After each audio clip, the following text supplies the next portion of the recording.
Okay, you guys, I have so much good news to share with you. I'm going to pack it all into this video. Let's just say democracy the last few days has been working for Americans. And let's just say that MAGA is losing. They're losing, and they are freaking pissed off. Okay, number one, in Utah, unrelated to the redistricting fights going on in Texas and California, a judge ordered the Republican led legislature to redraw the maps, to redraw them. And this is likely to benefit Democrats. We may gain as many as 3 seats. What this stems from is that in 2018, the voters voted for an independent commission to be the ones to draw up these maps.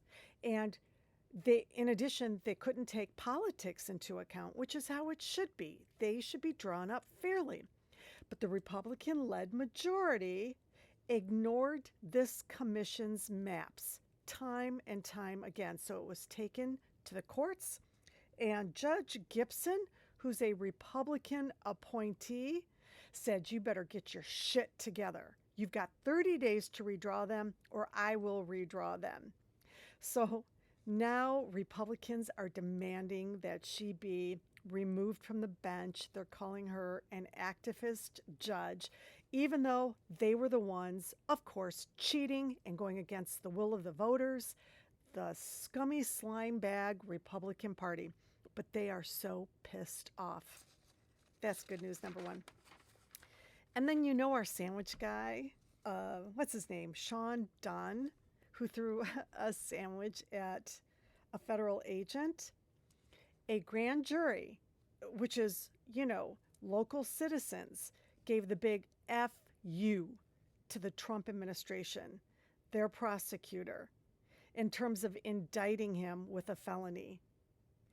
Do you know that less than 1% of grand juries reject a prosecutor's request to indict? And this grand jury said, "This is a minor infraction. You're not going to sit around and throw people in jail and charge them with a felony for throwing a sandwich at a federal agent."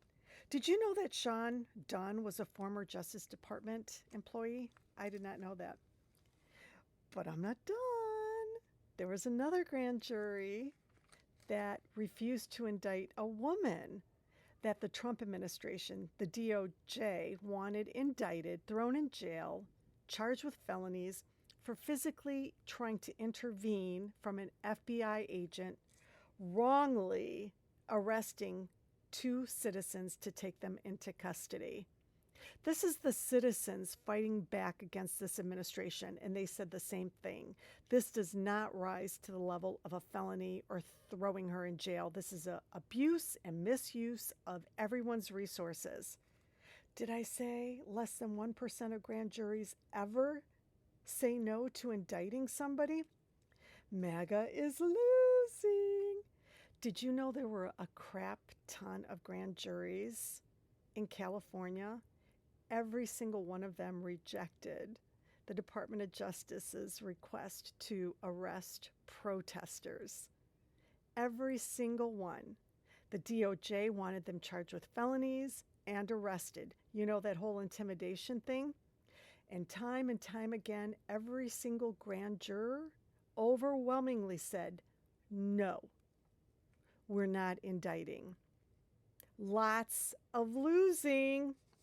And then finally, fresh off the presses, the California Supreme Court ruled that Governor Newsom, California, can move forward on taking the whole redistricting to a vote this November. Yeah, MAGA lost. He gets to move forward and ask Californians if they would like to redraw the districts in order to deal with Texas trying to steal the election in Texas. Republicans trying to steal the election in Texas. So that's a lot of losing, pathetic losing, like wasted money. Your tax dollars and my tax dollars are funding all these cases, prosecuting regular Americans, taking down our democracy. Lots of losing. Sorry, Trump. Sorry, MAGA. Sorry, Project 2025. Not.